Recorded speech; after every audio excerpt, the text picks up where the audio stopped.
It does not have much power, and it gets good gas mileage, but it collects dust in the barn. So she has to clean it up to bring it to Lanesville Heritage Festival. Here's Ellie Snyder. Now, if you came to any of the tractor pulls, you saw this young lady pull. She knows how to drive a tractor. She's from Lanesville. She's got this little Minneapolis molding. You can just keep moving. It's a Mini V, just like the Avery model there, 1941. Her dad, Uncle Zach, Grandpa Glenn went to Kentucky to buy this tractor when she was 8 years old, and her dad and her restored it. Nicely done there, Ellie. All right, we got John Morgan driving this Oliver 70. Now, this 70 was the tractor that paid the bills for Oliver. When they produced that tractor, they sold so many of them, they paid off all their debt. This is an orchard model. It's got the fenders that the apple tree or peach tree or whatever orchard it was, the branches would go up and the tires wouldn't knock the fruit off. In 1938, his girlfriend asked him to drive this tractor for her. It was bought in Michigan, and it was rebuilt here in Lanesville. Joe Berry, Joe Berry. All right, Joe. This tractor's from Ramsey. It's a John Deere 80. Got 68 horsepower. It's a 1956. Just keep moving. And it's a gift from Grandpa Jay. Wow, what a nice gift. Okay, we got a 4020 here. Do we know who it is?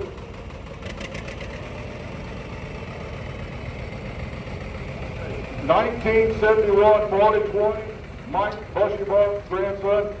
A 4020 was made from 1964 to 1972, so this is the year before they stopped making them.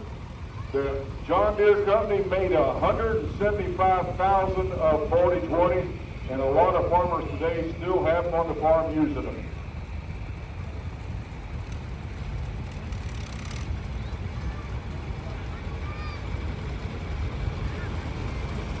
All right, this is Mike Bushybar's tractor. It's a 1966 2510 diesel, about 45 to 48 horsepower.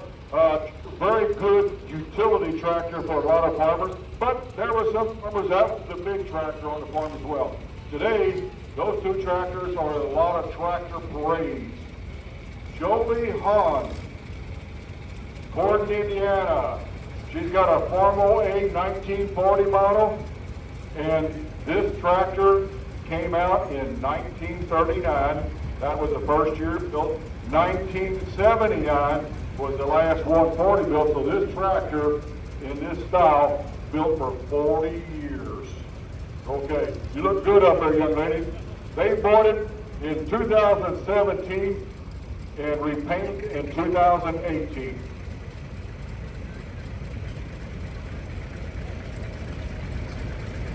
'49 Cub. All right, that was the A. This is smaller. Cub, keep moving. Go ahead, just keep moving. You got a long way to go. And it had 9.9 horsepower. Could maybe do 10 mile an hour. That's all the faster go. But hey, this tractor was owned by a lot of small farmers, and they sold 200 and some odd thousand Cubs across the country. It was built in Louisville, Kentucky. Oliver Adams is the driver. It's a 1954 John Deere 50. This is the newer model of the John Deere V, which was the #1 produced tractor in the John Deere lineup. So a good-looking John Deere 50. All right, we got the tractor that started John Deere's efforts in being a tractor. The Waterloo Boy. From the Lynn family, Dale Lynn, you just keep going, Dale.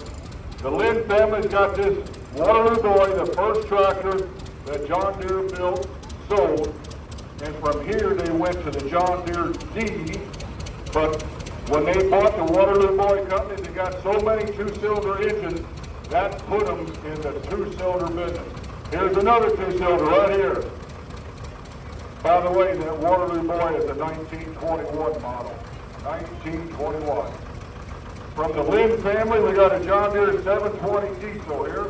It's a standard from out west, a Wheatland version, 1956. And they use that out west.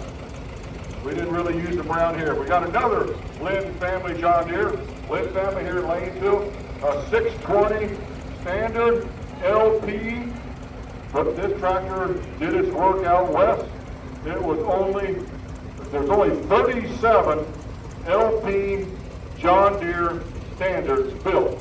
And this is one of 37, a very rare tractor. 1957 model, 1957. Okay, we got a Lynn family tractor from Lanesville, an Alice Chalmers D14, a very popular tractor, and keep moving, very popular tractor in the Alice Chalmers lineup. 1957 model. And now we've got another John Deere, Darrell Hauswald from Gordon, Indiana, John Deere 80, 1954 model. This was the big tractor. This tractor worked out west, on those big fields out west, and we're starting to get them back in here, back in the middle of the country because they're rare. Guys like the rare stuff. All right, we're changing colors here. We got a Cape 430 Jude Cobb from Otis, Indiana. Got a 1965 Cape 430. Now, Cape was a late comer to the small utility tractors, but they come out with a dandy there, that Case 430. Lacey Stewart on a John Deere H. Again, the smallest row crop tractor that John Deere built. She's from New Salisbury, and that's the 1959. 1957, Model 130, Park Hill Farms, Nab, Indiana, 130. They built them for 2 years. This tractor really did a nice job when it was sold to American farmers. My uncle had one. I loved that tractor. Here's the Farmall 230. This tractor and that tractor got the same engine, same horsepower, but that's where the similarities end. It's a different tractor, a row crop tractor.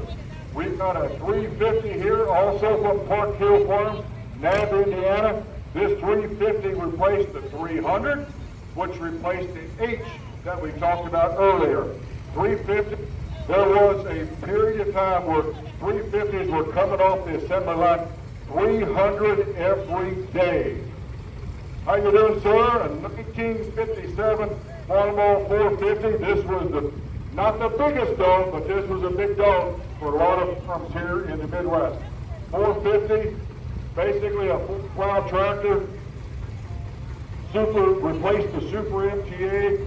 Nice job, but the one thing about it, it had a pinch clipped out, smaller gas tank. Guys thought it used a lot of gas, but it was just a smaller tank. We got Terry Miller here from Elizabeth, Indiana, on a Case DB 1951 model. So this is a good running case. A lot of these are used in tractor pulls today. Okay, Bud Alvin. He's got a John Deere R 1952 model. Earlier, Mr. Household had a John Deere 80. Well, this is older than the 80. This is the first tractor of this style, the John Deere R, and it probably spent most of its years working out west, and now it's in retirement here in the Midwest. It's a 1952 model. Logan Blair Alden. Oh, this is not Logan, is it? Are you Logan? Logan, okay, it's Logan's track. That's a big tractor to her. She's from Gordon. It's a John Deere L. This has got a 2-cylinder motor, but it's a vertical 2-cylinder, not horizontal. John Deere built this for gardeners, small truck crop farmers, and they sold a bunch of them for that purpose. So, folks, there you go. The parade for 2024. Let's give all of them a big hand as they exit.